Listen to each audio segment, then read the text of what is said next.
So ayan mga kapodcast, 5:57 na po ng umaga. It's time for walking na naman po tayo sa kabila, Sacred Heart, dun sa tinatambayan natin. So ayun, kainom na rin ako ng virgin coconut oil ko. Tubig lang yung dadalhin natin yan dahil hindi naman tayo magdi-devotion. Dito tayo sa bahay magdi-devotion. Kaya samahan nyo ako muli mga kapodcast. Habang naglalakad at makikipagkwentuhan ako mamaya sa inyo sa paglalakad natin sa Sacred Heart, mga kapodcast. So, kita na lang tayo sa labas, mga kapodcast. So, ayan mga kapodcast, papasok na tayo sa Sacred Heart. Ngayong araw na to, ngayon pa lang ako gagawa ng aking pang-podcast para bukas. So, hindi ako nakakasimba talaga. Since tuloy-tuloy yung upload ko, tuloy-tuloy yung video upload ko, mangyayari niyan. Baka mamaya pupunta ako ng simbahan, magtitirik ng kandila, gaya ng kinakaugalian namin ni Myra.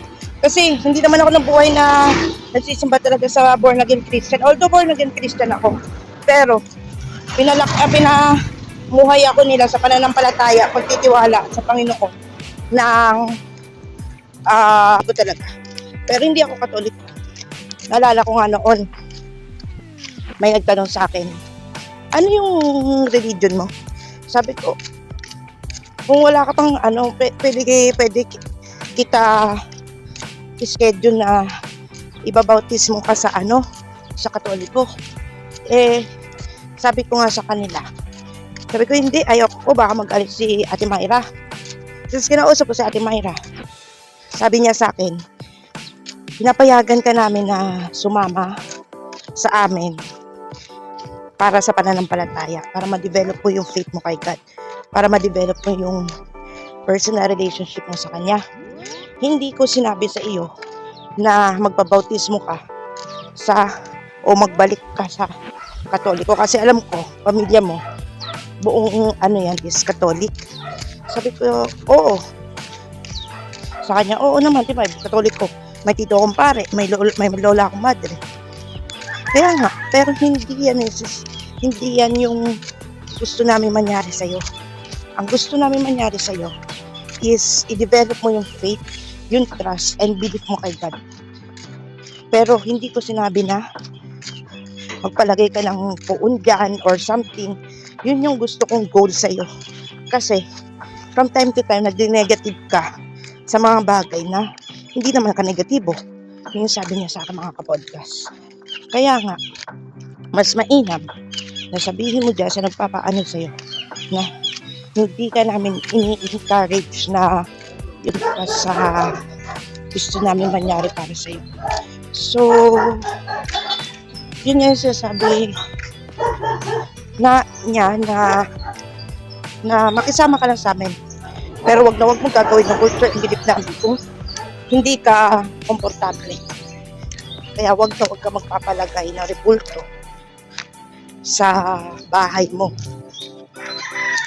Yun yung kabilin-bilinan ko sa'yo. Kasi, nga Bernadette, hindi ka naman ganyan eh. Nakikisama ka lang naman sa amin. Nakikiayon ka lang naman sa amin. So yung gusto ko ng paniniwala mo about kay God, yun yung panghahawakan mo. So kaya nga ako, mga kapodcast, sa part ko, hindi, although na madalas nandun ako sa Catholic Church, pero it doesn't mean na sisirain ko na yung paniniwala ko about kay God. So, ayun lang mga kapodcast. Malapit na tayo sa destinasyon natin, sa tambayan natin. So, kita lang tayo mamaya doon sa tambayan natin. A few moments later. So, ayun nga mga kapodcast, nandito na ako sa tambayan. Bumili na ako biscuit. Kasi mamaya hindi na naman ako makakain kasi mag-edit ako ng mga video natin. So, ayun. Kain ako dito. So, ayun na nga pa mga kapodcast. Pauwi na ako ngayon. Magkakaroon pa yata ng electric interruption kasi maraming gumagawa dito na mga kawani ng kuryente. Kumbaga sa Maynila, dyan, Meralco, dito naman, hindi ko alam kung ano news. Ano to, wala naman nakasulat. Pero pauwi na ako mga kapodcast. Alam kong makaka-upload agad ako ng video or makaka-edit ako kasi yung battery ng phone ko nasa 83%. So matagal na kasi itong cellphone ko, medyo hindi na good quality yung battery nito. Kaya I'm not sure kung makakaya niya pa mag-edit ng mga video ko. At naglolo ko na rin kasi to. So ayan, pauwi na ako. Kakatapos ko lang kasi magmerienda. So kita na lang tayo mamaya sa bahay. Kung in-update ko lang kayo kung ano na. Kasi ngayon, lalakad pa rin ako pauwi.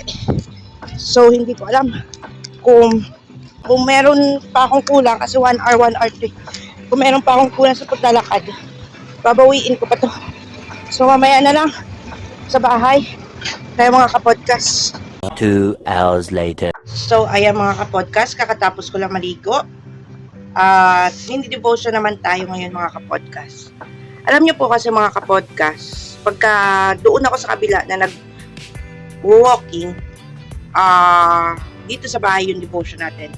So i-share ko lang sa inyo yung konting mini devotion natin na matatagpuan sa 1 Peter 5:7 or 1 Pedro Kabanata 5 versikulo 7.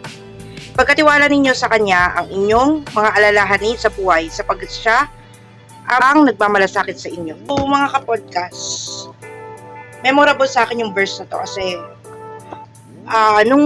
nung sinama po kasi ako ng lola ko sa first ever na Christian sa Born Again Baptist Church. Doon malapit sa subdivision na tinitirahan ko dati sa Maynila, nakasama ko ang mga lolo't lola ko, ay eto yung kauna-unang verse na pinamemorize sa akin.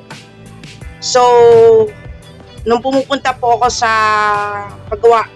paggawaan po namin ng gamot or sa office po mismo namin dati, meron dun isang matanda na si Bayani Apario. Bayani Alpon. Kulinaryo kasi yun talaga eh. Kung saan, every time na pumupunta, kasi may mga sarili-sarili silang opisina doon mga kapodcast. So every time na bumibisita ako doon sa cubicle niya, hinahayaan lang kasi nila ako magliwaliw doon. So every time na pumapasok ako sa cubicle niya or sa office niya, binibigyan niya ako lagi ng candy, ng mga pagkain, biscuit, ganyan. And then tinatanong niya ako kung ano yung natutunan ko sa church. So kwento ko sa kanya, bata pa ako noon, may tinuro po sa amin ng Bible verse eh, sabi kong ganun.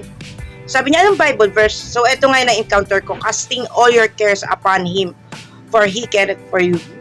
So, nung baby, nung maliit pa lang ako, ang sabi ng teacher namin sa Sunday school, ang ibig sabihin daw nun, sa point of view ng bata na lagi tayong magpipray kay God, lagi tayong umasa at magtiwala sa Kanya, huwag tayong gagawa ng hindi maganda sa kapwa natin. Kung may mga problema man tayo na kinakaharap natin sa ating mga buhay, lagi lang tayong mag-ask sa Kanya ng help sa mga pinagdadaanan natin sa ating buhay.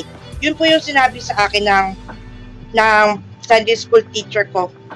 So habang tumatagal po, mga kapodcast, nung nag-matured po ako sa pag-aaral ng salita ng Diyos, na-realize ko na mas may malalim pa palang kahulugan ito nung diniscuss na mismo sa akin uli ito ng aking spiritual coach, na kung saan ang sinasabi niya sa akin na alam mo Bernadette, yung 1 Peter 5:7 na yan, angkop na angkop yun sa buhay ng mga Kristiyano.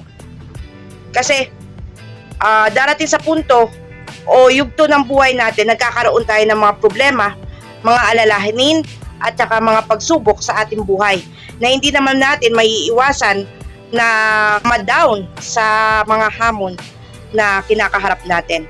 So ano ba dapat gawin natin na solusyon Sabi nga, di ba, sa 1 Peter 5:7, casting all your cares upon Him for He careth for you. So, anong meaning na to? Ipagkatiwala natin kay God ang lahat-lahat ng mga problema natin, mga burden natin na kinakaharap, mga pagsubok, mga hamon, at mga hindrances natin sa ating buhay. Dahil, pagka ipinagkatiwala natin kay God ito, lahat-lahat, gagaan ang pakiramdam mo, dahil si God ang makakapagbigay ng malasakit sa atin bilang mga anak niya. Bilang mga anak niya, tulungan niya tayo solusyonan ang kahit na anumang darating na unos o bagyo sa ating buhay. Pinaliwanag niya rin sa akin na ano-ano ba yung mga unos at bagyo, yung mga problema natin sa buhay, yung mga suliranin natin sa ating buhay, at higit sa lahat, yung mga iniinda natin mga problema na hindi natin marisolba. Dahil pag sinanggunin natin ito lahat-lahat sa Panginoon, alam mo, Bernadette, yung solusyon sa atin ng Panginoon, yung sinabi niya sa akin na bibigyan niya tayo ng siksik-liglig at umaapaw na pagmamalasakit, pagmamahal at pagkakalinga na kung saan tutulungan niya tayo ma-overcome yung mga harap natin na mga hamon at mga pagsubok na pinagdadaanan natin sa ating mga buhay. So yun lang din yung i-share ko sa inyo na bawat problema na kinakaharap natin, magaan man to o mabigat, walang hamon na hindi natin kaya mapagtagumpayan sa tulong at gabay ng ating Panginoong Hesukristo. Basta ang importante lamang po ay manalig tayo at manampalataya sa Kanya na lahat-lahat ng mga problema natin na kinakaharap sa ating buhay ay malalagpasan natin balang araw. So ayun lang yung mini devotion natin mga kapodcast. Sana po naibigan nyo po ang mini devotion natin na ito. At kung nagustuhan nyo po ito, please don't forget to like, share, and subscribe sa aking mga upload, mga kapodcast, at mag-comment na rin kayo kung ano yung mga gusto nyo pong ipatopic sa akin sa podcast natin every Sunday. Maraming salamat po mga kapodcast, and God bless po sa atin lahat.